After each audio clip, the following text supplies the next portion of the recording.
Does every child experience the attachment damages while they're in daycare, or it differs? Every child is different. Every child is different, and that means that they differ in terms of their sensitivity to stress in the environment. So very sensitive children who are more neurologically sensitive, it basically means they're more sensitive to stress. So, and what we do know is that many babies are being born more emotionally and neurologically sensitive. They're the babies who are harder to soothe. They're the babies who struggle more with separation and maybe have a harder time going to sleep because sleep is separation. And, those babies we call sensitive babies. And the research shows that if you're physically and emotionally present for those babies as much as possible, it neutralizes the expression of that sensitivity in mental health terms. But if you're not present, it exacerbates it and it turns into things like ADHD, depression, anxiety, forms of aggression. So, when we are stressed as human beings, we go into fight or flight mode, essentially. And so we're seeing more children in fight or flight mode, whether it's more aggressive children, more distracted children, which we're labeling as ADHD, which is just a symptom of stress, right? Distractibility. These are depression and anxiety. These are symptoms of their responses to stress, essentially. Yeah. So we know that the babies differ in terms of their sensitivity. Some babies can tolerate more stress, some babies less. Little boys are generally more neurologically sensitive. We say that more little boys are born in the world, but fewer survive, right? Oh my. Everywhere in the world. And that has to do with the fact that they are more sensitive to stress in the environment, physical stress, emotional stress. Even more than little girls, they will get triggered and go into a symptomatic state. Now, this is the suffering that you're talking about, that children suffer without their mothers. Are these that you just labeled some of the symptoms that they experience later on in life? Yes, I mean, as a result of having attachment Attachment disorders, disorders.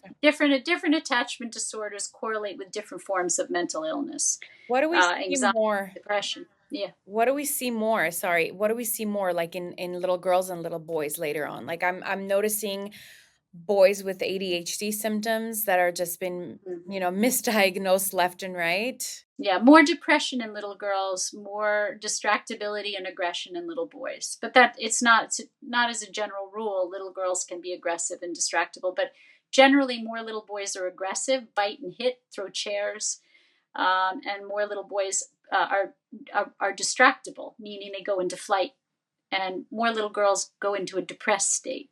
I want to Mm. go back to kind of, I know there's going to be a lot of families watching this. I want to soothe the mothers and fathers a little bit because they're going to probably think that we're saying never work, just stay home and take care of your children. Now, is there like a good balance that we can balance or doesn't exist so that we know that we're not damaging our children?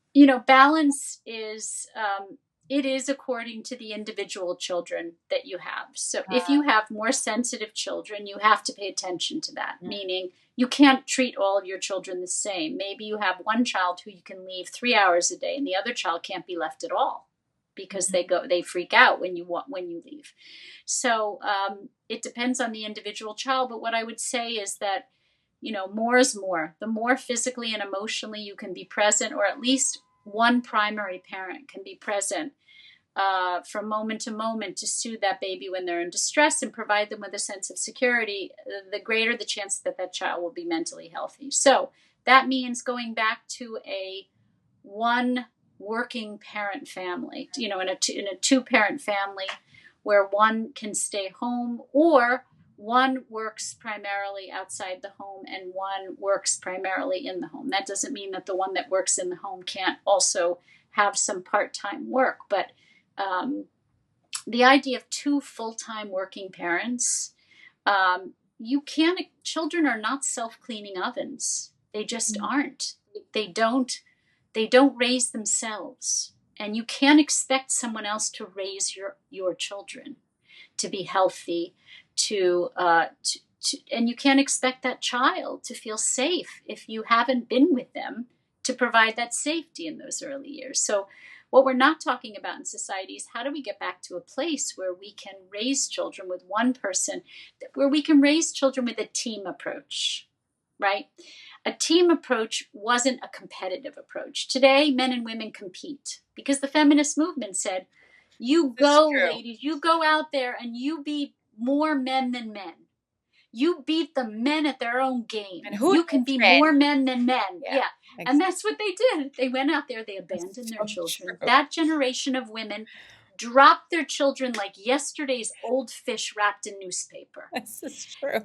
Yeah, and those children were abandoned. I called them the abandoned generation, the generation of feminism. They literally were dropped. Wow, yes. Okay, and then those women became mothers, and because they were traumatized and neglected, they then raised their children and dropped their. I mean, this is generational expression, right? And so, yeah, I mean, I think the idea is if we could get back to a place where, from a very early stage in our lives, we plan our life. We don't plan our career. We plan our life.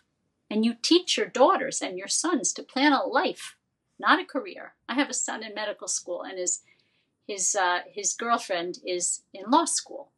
Wow. And the kind of work that I do, they hear me all the time.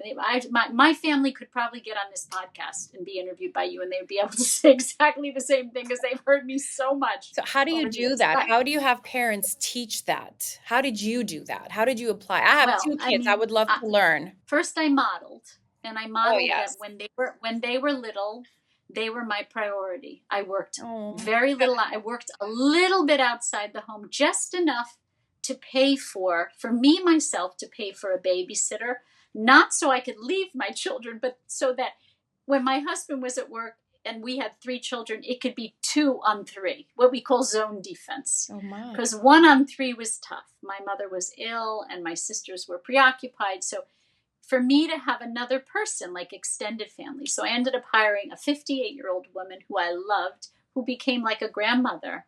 And Alba and I were together, and we would go to the park together, and we would tag team together, and I would take 2 and she would take 1, and then I would take 1 and she would take 2, and then we would all be together.